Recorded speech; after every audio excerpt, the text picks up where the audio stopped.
श्रेणी सप्तम विषय विज्ञान प्रसंग पाणीपाग जलवायु और उपयोजन उपप्रसंग बेंग और मेरु भालुर उपयोजन।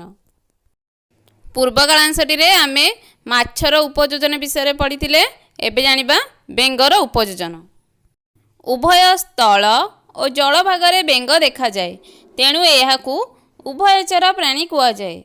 दुईटी परिस्थान रे रही पारिबा संभव हेतु सेमानक शरीरर उपयोजन तदनुसारे होइअछि।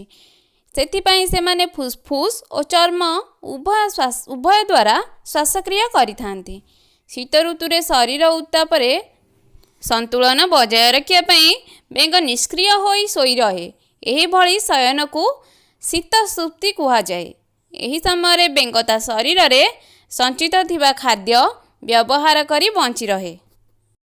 आमे समस्ते पूर्वर मध्य जानिचे जल उभय जल रे रहे एवं स्थल भागरे मध्य रही पारे तेणु ताको उभयचर प्राणी कुहा जाए बोली आमे आगरु मध्य पूर्व क्लास रे पूर्व श्रेणी गुड़िकरे पढ़ी आसीचे। ठीक सेही परी बेंग जेहेतु उभय जल एवं स्थल भागरे रही पारुची तार शरीरर उपयोजन से अनुसार तैयारी होईची तेणु से उभय जगारे बा उभय भागरे रहिबा संभवपर हेउची। सेथिपाई सेमाने बा बेंग माने चर्म एवं फुसफुस साहाय्य सेमानकर श्वासक्रिया करिथांती एवं शीत ऋतुरे तांका शरीरर उत्तापरे संतुलन बजाय रखिया पई सेमाने निष्क्रिय होई सोई रुहंती एवं सेई सोई रहिबाकू सेई शयनटीकू शीत सुप्ति कुहा जाए। बेंग से समय किपरि बंचे से ता शरीर रे संचित थिबा खाद्यर व्यवहार करी बंचे। मेरु भालुर उपयोजन। मेरु अंचलर जलवायु अति शीतल। सेठारे प्राय 6 मास पर्यंत सूर्योदय हुए नहीं। शीत ऋतुरे एठाकार तापमात्रा -40 डिग्री सेल्सियस को खसी आसे।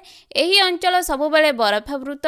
एठारे रहुतिबा भालु शरीर रे मध्य सेही परिस्थान अनुଯାयी उपयोजन होइअछि। आमे समस्त जानिछि मेरु अंचल रे बहुत ठंडा हुए तेणु सेठिकारे बास करुथिबा धला भालु गुड़िकर शरीर मध्य सेही अंचलर परिस्थान अनुଯାयी तांको शरीरर गठन होइथाए एवं शीत ऋतुरे सेठिकार तापमात्रा -40 डिग्री को खसी आसे। एबे मेरु भालु विषय जानिबा। 1 नंबर रे मेरु भालुर रोम संपूर्ण धला होइथिबारु एहाकू धला भालु मध्य कुआ जाए। एहार धला रंग हेतु यह बरफावृत परिस्थान रे सहजरे बारी हुए नहीं। फल ता उपरे आक्रमण से सुरक्षित रहिबा संगे संगे निजर शिकार मध्य अति सहजरे संग्रह करि पारे। 2 नंबर धला भालुर चमड़ा तले एक मोटा चर्बीर स्तर थाए। एहा ताकू शीत प्रकोपरु रक्षा करे। खाद्य हेबा समय रे ताहा भालु को खाद्य जोगाए। विशेषतः माई धला भालु शीतरु निजर छुआ को धरी बरफ रे गात करी रही जाए एवं एही चर्बी को व्यवहार करी बंची रहे। 3 नंबर रे एहार घ्राण शक्ति प्रखर। यह शिकार रे साहाय्य करी थाए। 4 नंबर रे एहार पादर पापुली ओसारिया बड़ आकारर और तीक्ष्ण नखयुक्त होइथिबारु ताहा चिकण बरफ उपरे चालिबा पई साहाय्य करी थाए।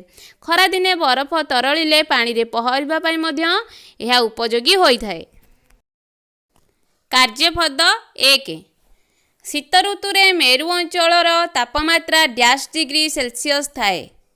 2 नंबर धला भालुर डैश शक्ति प्रखर। 3 नंबर डैश गोटे उभयचर प्राणी बेंग किंबा भालू। कार्यपद 2 4 नंबर प्रश्न बेंग काहा साहाय्य रे श्वासक्रिया करे। 5 नंबर प्रश्न शीत सुप्ति कौन लेख। धन्यवाद।